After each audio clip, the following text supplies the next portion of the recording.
Vamos falar sobre morte e morrer?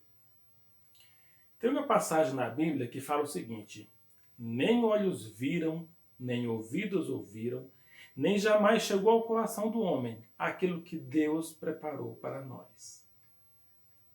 Interessante, né? Esse versículo, ele fala a respeito da morte ou do morrer. Qual a diferença entre morrer e morte?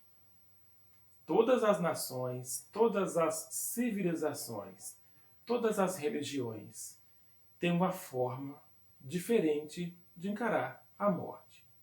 Umas muito parecidas com outras. Quando a gente fala a respeito de morrer, a gente está falando a respeito do ato de morrer. O momento em que o corpo deixa a alma. O momento que a alma vai embora, desliga desse corpo terreno e vai para uma outra dimensão ou coloca-se um fim. As civilizações que acreditam que existe uma vida após essa vida que nós vivemos hoje, uma vida após a morte, ela acredita no não niilismo. O niilismo fica sendo o nada, a crença ao nada. Para os niilistas, quando o homem morre, finaliza com a sua morte terrena toda a sua trajetória. Para os não niilistas, depois que a vida sai desse corpo, deixa esse corpo terreno, ele vai começar uma nova vida num outro campo, numa outra dimensão, em algum outro lugar. Existem várias correntes que buscam explicar e entender a morte na filosofia, porém quase todas podem ser agrupadas nesses dois grupos. Os niilistas, os que acreditam que não é o fim completo do homem, aliás, que a morte é o fim completo do homem, e os não niilistas falam que a morte não é o fim completo do homem. Quando falamos em morte, quase todo mundo tem a mesma visão. A alma é imortal que ascende ao céu, ao paraíso, a alguma outra dimensão.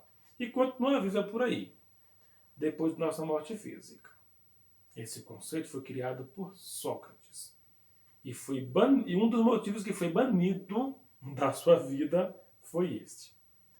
E para Platão, que também acreditava como Sócrates, a vida é uma forma de prender a alma aqui, e quando desencarna, a alma tende a andar por outros locais, por outros mundos, por outras dimensões, e pode formar uma nova vida e nascer uma nova vida, criar, portanto, uma outra forma de existência.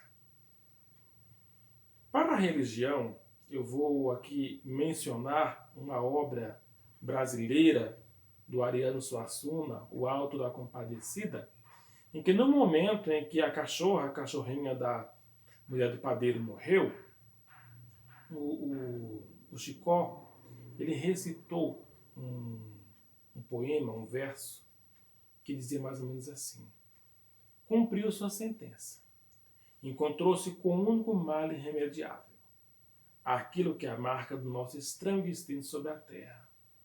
Aquele fato sem explicação, que reúne tudo que é vivo num só rebanho de condenados. Porque tudo que é vivo morre. Interessante, né? Todos nós estamos condenados à morte, quer acreditemos nela ou não. Quando a gente fala de morrer e de morte, todas as pessoas devem ter ciência que passarão por ela, mais cedo ou mais tarde.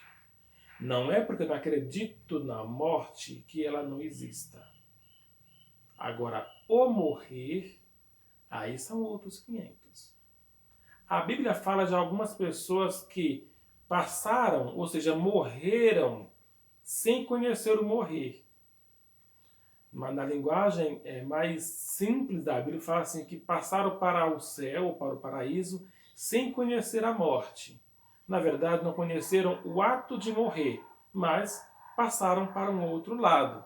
Continuaram vivendo num outro lado, embora o corpo tenha ido junto.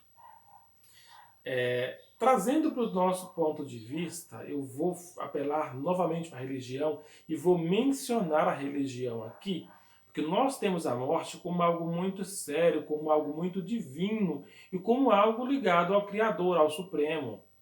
O ser humano procura razões para todos os acontecimentos, mas para a morte ele não procura, ele não busca razão para a morte. E ainda que procure razão, mas procure causas, não se entende por que nem o que vem depois disso. A Bíblia relata uma cena em que o rico e o jovem Lázaro e o rico tinham rido e o jovem dizia assim: Pai Abraão, peça por favor para Lázaro molhar o dedo na ponta da língua para refrescar, porque aqui está muito quente e tal. Relatando um local ruim, um local quente que ele estava vivendo, que estava num lugar de penumbra. Mas como nem olhos ouviram, nem olhos viram, nem ouvidos ouviram o que Deus preparou para nós, pode dizer que também existe um lado bom, existe alguma coisa muito boa do lado de lá, que o coração humano não é capaz de entender, não é capaz de decifrar, não é capaz de pensar ou imaginar que exista. E você? Em que você pensa? Eu tenho as minhas convicções. E você? O que você pensa a respeito da morte? O que você pensa a respeito do morrer? Como Sócrates? Como Platão? Ou você vive dentro do seu mundo e tenta pensar à sua maneira? Eu quero encarar a morte como algo bom. Eu tento pensar na morte como algo possível. E quando as pessoas se vão, embora tristes fiquemos, embora choremos, embora sintamos muito a falta destas pessoas, eu prefiro pensar que ela foi para um lugar de descanso, que ela foi para um local onde eu não pude ir ainda, ou não fui ainda, e seria muita hipocrisia minha querer que ficássemos todos juntos o tempo todo e querer aquela pessoa tão boa apenas para mim ou para meu habitar. Enquanto ela pode viver em outros locais, em outras dimensões, em outros mundos e fazer outras pessoas felizes. É a forma que eu encontro de me confortar diante da morte. A dor, ela vai existir. A tristeza, ela vai continuar. Mas eu não posso fazer com que a partida de alguém ou a ida de alguém faça com que a minha vida termine ou perca o sentido. Eu preciso continuar vivendo até que chegue a minha vez. Naquela fila, naquele rebanho de condenados, tudo que é vivo morre. É isso. Pensa um pouco a respeito da morte, pensa um pouco a respeito da vida. Como você está vivendo a sua vida? É digna da morte?